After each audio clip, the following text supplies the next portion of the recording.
საშინაო სკოლის გაკვეთილებს წარმოგიდგენთ კომპანია Silknet.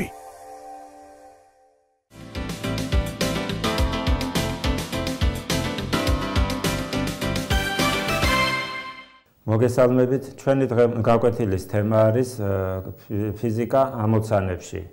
კერძოდ ეს შეეხება არათანაბარ მოძრაობას საშუალო სიჩქარეს. განვიხილავთ ამოცანებს, რომელთა ამოხსნასაც შევეცდებით იმ ცოდნის საფუძველზე, რაც დღეისათვის უკვე გაგვაჩნია ჩვენ. პირველი ამოცანა, რომელსაც განვიხილავთ, არის ასეთი სახით. მოცემული გვაქვს გრაფიკული სახით სხეულის მოძრაობა. გადაზომილია გვაქვს V და T ღერძები, ანუ სიჩქარის და დროის ღერძები და გვაქვს შესაბამისი გრაფიკი. აი სამ ნაწილიანი გრაფიკი. ანუ სხეული ამ გრაფიკის მიხედვით თუ დავაკვირდებით, ნახავთ რომ 0-დან T დროის განმავლობაში მოძრაობს 1 სიჩქარით 2 მეტრ-წამით, გადაზომილია მეტრ-წამებში და დრო წამებში არის. 2 მეტრ-წამით მოძრაობს სხეული 10 წამის განმავლობაში, შემდეგ მისი სიჩქარე იცვლება და 3 მეტრ-წამით მოძრაობს 8 წამის განმავლობაში და შემდეგ 6 წამის განმავლობაში მოძრაობს 4 მეტრ-წამს სიჩქარით. ჩვენი ამოცანა არის დავადგინოთ, განსაზღვროთ საშუალო სიჩქარე ამ სხეულის მოძრაობისა, აი ამ გრაფიკის მიხედვით. ჩვენ ვიცით, რომ საშუალო სიჩქარე განისაზღვრება შემდეგი ფორმულით. V საშუალო ტოლი არის მთელი განვლილი მანძილი გაყოფილი მთელს დროზე, რა დროშიც აი ეს მანძილი გაიარა სხეულმა. ნუ აქ ერთ რამეს აღნიშნათ, რომ ეს სიჩქარე აი ესე საფეხურებად იცვლება, ანუ მუდმივი სიჩქარით მოძრაობს რაღაცა დროის განმავლობაში, შემდეგ ნახტომისებურად იცვლება სხეულის სიჩქარე და ის ხდება 3 მეტრ-წამის ტოლი, შემდეგ 4 მეტრ-წამის ტოლი. რეალურად ასეთი რამე ძალიან ძნელი მისაღწევია და ფაქტიურად მიუღწეველი, მაგრამ ნუ ჩვენი დაშვება ის არის, რომ სიჩქარე აი ესეთი არის ამ დროის განმავლობაში, იცვლება მყისიერად, ხდება 3 მეტრ-წამი და 4 მეტრ-წამი. ეს დაშვება გვაქვს ამ ამოცანაში. დაუბრუნდით ახლა საშუალო სიჩქარის განსაზღვრებას. როგორ განსაზღვროთ ის? საშუალო სიჩქარე არის მთელი მანძილი გაყოფილი მთელ დროსთან, მთელი განვლილი მანძილი. ამ შემთხვევაში ჩვენ შეგვიძლია ცალ-ცალკე განსაზღვროთ განვლილი მანძილები პირველი დროის, მეორე ნაწილის და მესამე ნაწილის განმავლობაში. პირველი მანძილი, რომელიც სხეულმა გაიარა 0-დან 10 წამის განმავლობაში იქნება ეს პირველი ტოლი არის V პირველი გამრავლებული T პირველზე და ეს იქნება. ანუ V პირველი არის 2 მეტრ-წამი, T პირველი არის 10 წამი. გადავამრავლებთ 2-ს 10-ზე და მივიღებთ, რომ ეს პირველი ტოლი იქნება 20 მეტრის. გავიდეთ შემდეგ უბანზე, მეორე უბანზე. მეორე უბანზე სხეული მოძრაობდა 10-დან 18 წამამდე, ანუ 18-ს გამოკლებული 10 არის 8, ესე იგი 8 წამის განმავლობაში მოძრაობდა აი ამ სიჩქარით, 3 მეტრ-წამს სიჩქარით. განსაზღვროთ ეს მეორე მანძილი, რომელიც სხეულმა გაიარა მეორე ნაწილში მოძრაობისა. ეს იქნება V2 გამრავლებული T2-ზე და ტოლი არის, ანუ V2 არის 3 მეტრ-წამი, T2 არის 8 წამი. გადავამრავლოთ ერთმანეთზე და მივიღებთ 24 მეტრს. გადავიდეთ მესამე უბანზე. მესამე უბანზე ეს 3 ტოლი იქნება შესაბამისად V3 გამრავლებული T3-ზე. აქ სიჩქარე არის 4 მეტრ-წამის ტოლი, აი ნახოთ, მოდით აქაც აღვნიშნოთ ეს რომ 3 იყო. 4 მეტრ-წამი არის სიჩქარე და მოძრაობდა რამდენი ხანი? 18 წამიდან 24 წამამდე.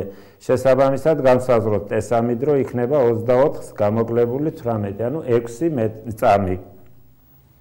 აქედან განსაზღვროთ S3, V3 არის 4, დრო არის 6 წამი, გადავამრავლოთ და მივიღებთ ისევ 24 მეტრს. ამრიგად ჩვენ განსაზღვრეთ პირველი უბნის სიგრძე, მეორე უბნის სიგრძე და მესამე უბნის სიგრძე 20 მეტრი, 24 მეტრი და კვლავ 24 მეტრი. სრული მანძილი რაც სხეულმა აი 0-დან 24 წამის განმავლობაში გაიარა, იქნება ამათი ჯამი. მოდით ჩავწეროთ აქ, ეს იქნება S1 პლუს S2 პლუს S3 და აქ შესაბამისად უნდა შევკრიბოთ დროები T1 პლუს T2 პლუს 3 და გამოვთვალოთ საშუალო სიჩქარე. საშუალო სიჩქარე შევიტანოთ ნიშნულობები 20, 24 და 24 და შევაფარდოთ მთელ დროსთან. მთელი დრო იქნება 0-დან 24-მდე, ანუ არც გვინდა შეკრება მათი ამ უბნების იქნება 24 წამი.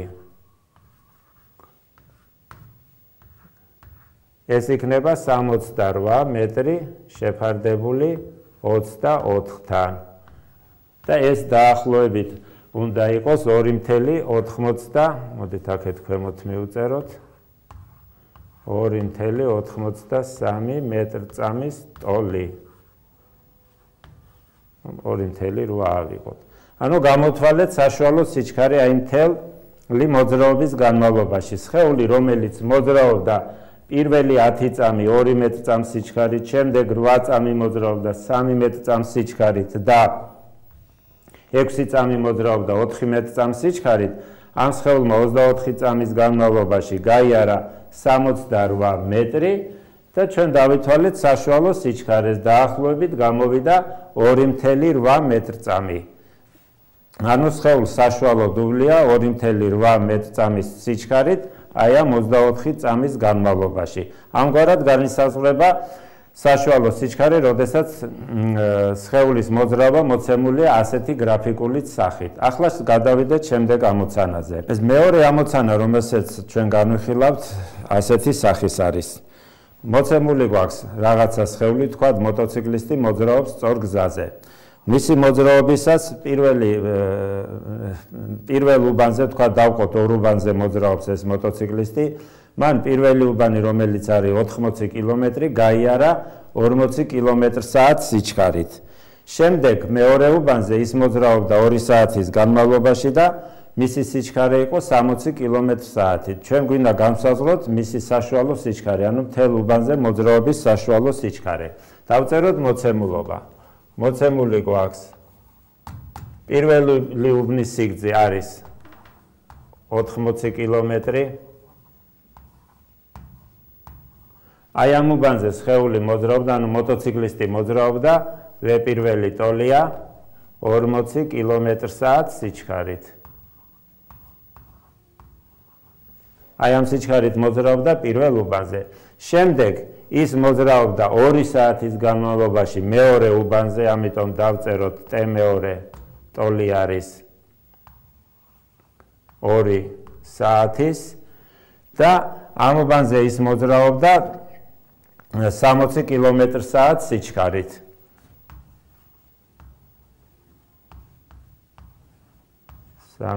კილომეტრ/საათ სიჩქარით. და ჩვენ გვაინტერესებს მთელი მოძრაობის საშუალო სიჩქარე, V საშუალო. რისი ტოლია? დავუბრუნდეთ ისევ საშუალო სიჩქარის განმარტება. საშუალო სიჩქარე განიმარტება როგორც ვიცით, მთელი მოძრაობის ესა გამლილი მანძილი უნდა შევაფარდოთ მოძრაობის დროსთან, რა დროშიც ეს გამლილი მანძილი სხეულმა გაიარა. ანუ V საშუალო ტოლი არის S შეფარდებული T-სთან. რადგანაც გვაქვს ორი უბანი, ანუ მოძრაობა ხდება ორ სხვადასხვა უბანზე, სადაც განსხვავებულია სიჩქარეები, უნდა დავშალოთ ეს მანძილი S ორ ნაწილად კვლავ S1 პლუს S2 შეფარდებული T1 პლუს T2-თან. S1 არის პირველი უბნის სიგრძე, შესაბამისად დრო T1 არის ის დრო, რა დროშიც პირველი უბანი გაიარა, ანუ 80 კილომეტრი. S2 არის და T2 მეორე უბნის მახასიათებელი პარამეტრები, ანუ მისი სიგრძე მეორე უბნის და შესაბამისად დრო, რა დროშიც მეორე უბანი გაიარა. განვსაზღვროთ ახლა ეს სიდიდეები. აი ამ მოცემულობის მიხედვით, ანუ რაც გვაქვს მოცემული. ეს პირველი ვიცით 80 კილომეტრია, განვსაზღვროთ ეს მეორე. ეს მეორე ტოლი იქნება V2 გამრავლებული T2-ზე. ანუ ჩვენ ვთვლით, რომ აი ამ უბანზე მოძრაობისას, პირველი უბანზე მოძრაობისას მისი სიჩქარე არ იცვლებოდა, მუდმივი სიჩქარით მოძრაობდა 40 კილომეტრ/საათით, საათში, ხოლო მეორე უბანზე მოძრაობდა 60 კმ/სთ სიჩქარით. ანუ თანაბარი მოძრაობა იყო პირველ უბანზეც და შემდეგ თანაბარი იყო მეორე უბანზეც. ეს მეორე ტოლი იქნება აქედან ეს მეორე ტოლი იქნება 2 × 60, ანუ 120 კმ-ის. აი ეს არის მეორე უბნის სიგრძე. ახლა განსაზღვროთ დროები. ტე მეორე დრო ვიცით 2 საათია, განსაზღვროთ ტე პირველი დრო. პირველი უბნიდან თანაბარი მოძრაობა იყო პირველ უბანზე, ტე პირველი დრო ტოლი იქნება ეს პირველი შეფარდებული V პირველთან. ეს ტოლია 2 საათის. 80 კმ გავყოთ 40 კმ/სთ-ზე იქნება 2 საათი. ანუ ტე პირველი და ტე მეორე დროები ერთმანეთის ტოლია. 2 საათის განმავლობაში მოძრაობდა პირველ უბანზეც, 2 საათის განმავლობაში მოძრაობდა მეორე უბანზე. დავიმახსოვროთ ეს ნიუანსი, რომელიც შემდეგში გამოგვადგება რაღაცაში ჩვენ. განსაზღვროთ ახლა საშუალო სიჩქარე. V საშუალო ტოლი იქნება. შევკრიბოთ მთელი მანძილი 80 კმ და 120 კმ მოგცემს 200 კმ-ს და მთელი დრო. ვიცით რომ პირველი დრო გამოვთვალეთ 2 საათია და მეორე უბანზე მოძრაობის დროც 2 საათია. შევკრიბოთ იქნება 4 საათი. შევაფარდოთ ერთმანეთთან და მივიღებთ 50 კმ/სთ-ს. ეხლა დავაკვირდეთ, ვესაშუალო გამოვთვალეთ, მივიღეთ 50 კმ/სთ. პირველ უბანზე სხეულის სიჩქარე იყო 40 კმ/სთ, მეორეზე 60 კმ/სთ. შევადაროთ საშუალო სიჩქარის მნიშვნელობა აი ამ სიჩქარეების საშუალო არითმეტიკულს. V მოდით ესე დავარქვათ არითმეტიკული ტოლი არის. ითვლება ჩვეულებრივად V1 + V2 შეფარდებული 2-თან. 40 + 60 100 შეფარდებული 2-თან იქნება 50. ნუ მივუწეროთ ერთეული, რადგან სიჩქარეებზეა ლაპარაკი. შევადაროთ ერთმანეთს, ხედავთ რომ ისინი ერთმანეთის ტოლია. ანუ ამ შემთხვევაში საშუალო სიჩქარე დაემთხვა საშუალო არითმეტიკულის განმარტებას. აქედან შეგვიძლია გამოვიტანოთ დასკვნა, რომ თუ სხეული მოძრაობს ორ უბანზე, პირველ და მეორე უბანზე და თითოეულ უბანზე მოძრაობის დრო არის ერთმანეთის ტოლი, ანუ როგორც ამ შემთხვევაში სხეული მეორე უბანზე მეორე უბნის გავლას ანდომებს 2 საათი, ხოლო პირველი უბნის საათსაც მოანდომა 2 საათი, ანუ ერთსა და იმავე დროის განმავლობაში მოძრაობდა პირველ უბანზეც და მეორე უბანზეც. ამ შემთხვევაში საშუალო სიჩქარის გამოსათვლელად შეგვიძლია გამოვიყენოთ საშუალო არითმეტიკულის ფორმულა. ანუ თუ არა გვაქვს მოცემული მანძილები და თითოეული უბნის და უბრალოდ ვიცით რა სიჩქარით მოძრაობდა სხეული პირველ უბანზე და რა სიჩქარით მოძრაობდა მეორე უბანზე და ვიცით რომ დრო ერთი და იგივე მოანდომა თითოეული უბნის გავლას, მაშინ საშუალო სიჩქარის დასათვლად შეგვიძლია გამოვიყენოთ საშუალო არითმეტიკულის ფორმულაც. ეს რაც შეეხება მეორე ამოცანას. ახლა განვიხილოთ კიდევ ერთი ამოცანა არათანაბარ მოძრაობაზე. განვიხილოთ ახლა ეს მესამე ამოცანა. მესამე ამოცანის შინაარსი ასეთია. მოცემული გვაქვს გრაფიკული სახით ტურისტის მოძრაობა. წარმოდგენილია გრაფიკულად გავლილი მანძილის დროზე დამოკიდებულება. ეს ამ შემთხვევაში არის გავლილი მანძილი, ტე არის დრო, რა დროში სხეული შესაბამის მანძილს გადის. და გვაინტერესებს ტურისტის მოძრაობის დრო, ვიცით პრინციპში გვაინტერესებს მანძილები გაიარა მან სხვადასხვა უბანზე, ანუ სხვადასხვანაირად მოძრაობდა ტურისტი და გვაინტერესებს საშუალო სიჩქარე მთელი მისი მოძრაობისა. აი ამ გრაფიკის მიხედვით თუ დავაკვირდებით, შეგვიძლია ნახოთ რომ სხეული პირველი 3 წამის განმავლობაში, უბრალოდ პირველი 2 წამის განმავლობაში მოძრაობდა ერთი სიჩქარით. შეგვიძლია დაუშვათ აი ესეთი რა მოძრაობდა ერთი სიჩქარით. შემდეგ რაღაცა დროის განმავლობაში ის იყო გაჩერებული, იმიტომ რომ თუ დავაკვირდებით 2-დან 3 წამამდე გავლილი მანძილი არ იცვლება, ანუ ის იყო გაჩერებული. შემდეგ მოძრაობდა ის რაღაცა სხვა საშუალო სიჩქარით დავარქვათ მესამე უბანზე 3-დან 6 საათამდე უკაცრავად დრო საათებში გვაქვს გადაზომილი და შემდეგ 6 საათიდან 8 საათამდე, ანუ 2 საათის განმავლობაში მოძრაობდა სხვა საშუალო სიჩქარით. ანუ თქვათ რომ საშუალო სიჩქარეები არის განსხვავებული პირველ, მეორე, მესამე და მეოთხე უბანზე. შეგვიძლია ჩავთვალოთ, რომ სხეული ტურისტი თანაბრად მოძრაობდა ამ უბნებზე. პრინციპული მნიშვნელობა არ აქვს. გავარკვიოთ ახლა რა მანძილს გადიოდა სხეული პირველ, მეორე, მესამე და მეოთხე უბანზე და დავწეროთ აქ. ეს პირველი მანძილი, რომელიც მან გაიარა პირველ უბანზე მოძრაობისას, ანუ 2 საათის განმავლობაში ტოლი არის, აქ თითოეული დანაყოფის სიგრძე არის 3 კილომეტრი, ანუ ეს დანაყოფი არის 3 კილომეტრის შესაბამისი, 4 დანაყოფი, ესე იგი 12 კილომეტრი გაიარა ერთი სიჩქარით, ანუ ერთი საშუალო სიჩქარით, ასე დავარქვათ. 2 საათის განმავლობაში. შემდეგ 1 საათის განმავლობაში ტურისტის გავლილი მანძილი არ იცვლებოდა.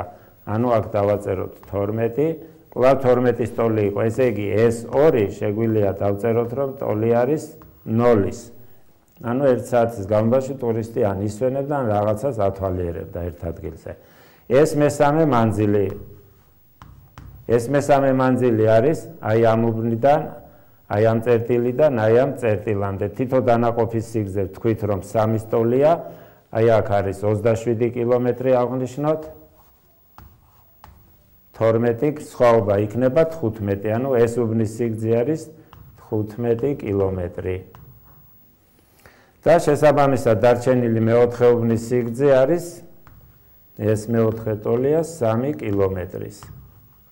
აი ეს არის მთელი მანძილი, რაც ტურისტმა გაიარა უბნების მიხედვით. ანუ პირველი დროის განმავლობაში მოძრაობდა 12 კილომეტრის მანძილს გადიოდა 2 საათის განმავლობაში, შემდეგ გაჩერებული იყო, შემდეგ გაიარა 15 კილომეტრი და 3 კილომეტრი.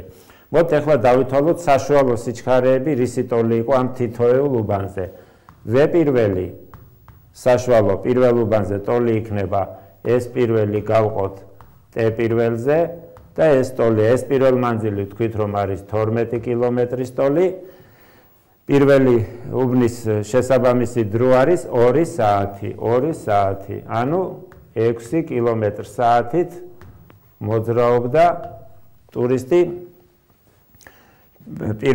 მოძრაობის პირველ ნაწილში. შემდეგ V2 საშუალო შეგვიძლია პირდაპირ დავწეროთ, საშუალოებს არ უწერ, არის 0-ის ტოლი, იმიტომ რომ ის იყო გაჩერებული, აღარ მოძრაობდა.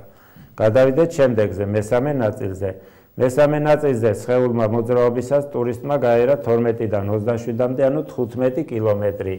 ესე იგი V3 ტოლი იქნება S მესამე შეფარდებული T3-სთან, შესაბამის დროსთან.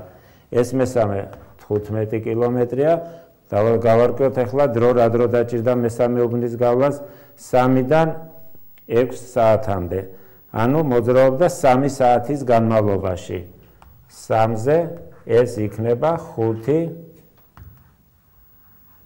კილომეტр/საათის ტოლი.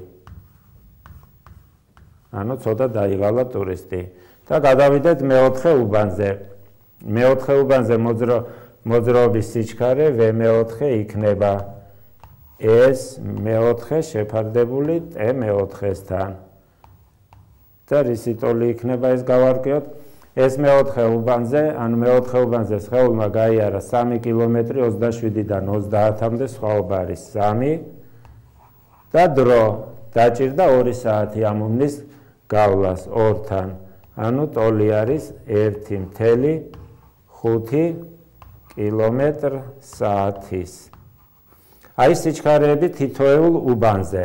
პირველზე, მეორეზე, მესამეზე და მეოთხეზე 6 კილომეტр/საათი, შემდეგ 0, შემდეგ 5 კილომეტр/საათი და 1.5 კილომეტр/საათი. მოდით ახლა დავითვალოთ საშუალო სიჩქარე მთელი მოძრაობის განმავლობაში. V საშუალო აი მთელი ამ ტურისტის მოძრაობის განმავლობაში. V საშუალო ტოლი იქნება მთელი ეს მანძილი გავყოთ მთელ T დროზე. ანუ მთელი მანძილი რაც ტურისტმა გაიარა, პირდაპირ ხედავთ გრაფიკზე 30 კილომეტრის ტოლია, 30 კილომეტრი და დრო რაც ამ მანძილის გავლას მოანდომა თავის დასვენებიანად არის 8 საათი. გავყოთ 8-ზე, ეს იქნება 3.75 კილომეტр/საათი. ანუ საშუალო სიჩქარე ტურისტის მოძრაობისა მისი მოგზაურობის განმავლობაში გამოვიდა 3.75 კმ/სთ. ესე იგი 8 საათის განმავლობაში გაიარა 30 კმ. როგორც ხედავთ, მისი თითოეულ უბანზე მოძრაობის დრო აგერ მოცემული გვაქვს 6, 5 და 1.5 კმ/სთ და საშუალო სიჩქარე არის 3.75. ჩვენ რომ შევადაროთ ახლა ეს საშუალო სიჩქარე, აი საშუალო არითმეტიკულს ამ სიჩქარეებისას გვექნება V საშუალო არითმეტიკული, ესე დავარქვათ, ტოლი იქნება 6 + 5 + 1.5, ეს იქნება 12.5, ანუ ერთი სიჩქარე 0-ის ტოლია, 12.5 შეფარდებული 4-თან, იმიტომ რომ 4 უბანი არის. ეს იქნება დაახლოებით 3.100 რაღაცა კმ/სთ. ანუ საშუალო არითმეტიკული გამოვიდა საშუალო სიჩქარეზე ნაკლები. ეს ნათლად ასე არის, ჩვენ წინა ამოცანაში განვიხილეთ ეს ამბავი და ვთქვით, რომ სხეულის საშუალო სიჩქარე საშუალო არითმეტიკულის ტოლი იქნება იმ შემთხვევაში, თუ სხეული მოძრაობს რამდენიმე უბანზე და თითოეული უბანზე მოძრაობს ერთი და იგივე დროის განმავლობაში. ამ შემთხვევაში მივიღებდით იგივე შედეგს საშუალო არითმეტიკულს. აი ეს არის ამოცანები, რომელთა განხილვაც გვინდოდა არათანაბარ მოძრაობაზე და საშუალო სიჩქარეზე. გმადლობთ ყურადღებისას.